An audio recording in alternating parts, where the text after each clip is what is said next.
Jeanne Van Calck, also known as Joanna, was a Belgian child murder victim whose case became a symbol for childhood innocence. Her dismembered body was found on the evening of February 7, 1906, at 22 Rue de Hirondelles in Brussels. Her murder, now known as the murder of Rue de Hirondelles, was never solved. Jeanne Van Calck lived with her grandparents but habitually visited her mother, Françoise Van Calck, for an hour or two each evening, generally accompanied by her grandfather. Her father was a typographer working for the Le Soir newspaper, who had abandoned the family and never knew his daughter. At 6:30 on the evening of February 7, 1906, Jeanne left her grandparents' home as usual, but for the first time was allowed to go alone, as her grandfather was working. She never arrived at her mother's home on the corner of Baudouin Boulevard. Around midnight, a machinist, Joseph Eilenbosch, and his son discovered a suspicious package outside the door of 22 Rue de Hirondelles in Brussels, a house that was demolished in 1965. A policeman, Gustave Van Damme, was called to inspect it. He was joined by a colleague, Pierre Noël, who helped carry the package to the police station.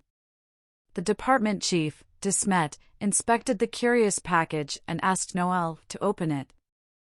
The first thing they saw was a blue pea coat and a checkered dress, and after taking a closer look, they found frozen blood. The still-warm corpse of a little girl, which had been dismembered and wrapped up in thick paper, tied with a hemp cord, fell to the ground. The child's legs had also been amputated and were not present. Messengers were sent to awaken the commissioner, the public prosecutor, and the press, who were immediately informed.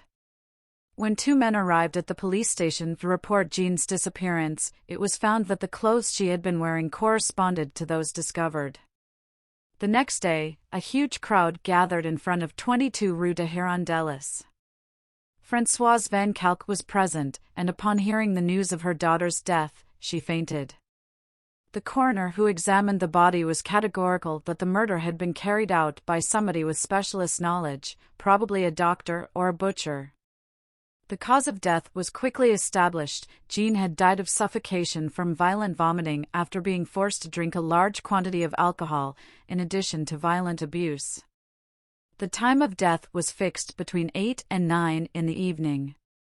The funeral was held on February 11, with over 10,000 people in attendance. The burgomaster, Émile de Motte, presided over the collection of the body from Saint-Pierre Hospital's mortuary and accompanied the funeral cortege. The police guarded the coffin, while the crowd shouted in anger. Jeanne was taken to the Brussels cemetery in Évere, where she was buried and remains to this day. The police began searching for the little girl's killer, dragging the canals to find her legs, which were still missing. On February 16, a gardener found two packages about 40 centimeters in length in the park of the Royal Stuyvenberg farm. The day before, Jeanne's boots had been found close by. The Belgian government offered a reward of 20,000 Belgian francs to anyone who could identify the murderer, and even offered leniency with regard to any person indirectly involved who incriminated themselves. A police dog, Follette, and her handler, Agent Librex, were dispatched to the crime scene. The dog stopped at 22 Rue de Hirondelles, then another house, and barked at length in front of the grandparents' house. Later, a Spaniard and an Algerian were remanded in custody, but both were released without charge. Jeanne Meny, a butcher's apprentice, who begged in the streets, was similarly arrested but released. Sometime later, a bloody shirt was found. Dr. Nysens was considered a person of interest, but no convincing leads were uncovered. The newspapers of the time criticized the carelessness and incompetence of the authorities, who never managed to solve the crime. A Parisian lawyer, Louis Frank, gained access to the files and listed 29 failures in the investigation, publishing his findings in 1909. Some leads had never been followed up because they came from a little girl. She reported seeing her friend around 7 p.m. on the night of her murder near her grandparents' house, accompanied by a man she seemed to trust, but heading in the opposite direction from her mother's home. Émile Rossel, the owner of Le Soir at the time, opened a subscription service to fund a white marble monument in homage to the little angel of Rue de Hirondelles. The following year, another child, Annette Bellet, was found dead in Anderlecht, under similar circumstances. Her killer, like Jeanne's, was never found.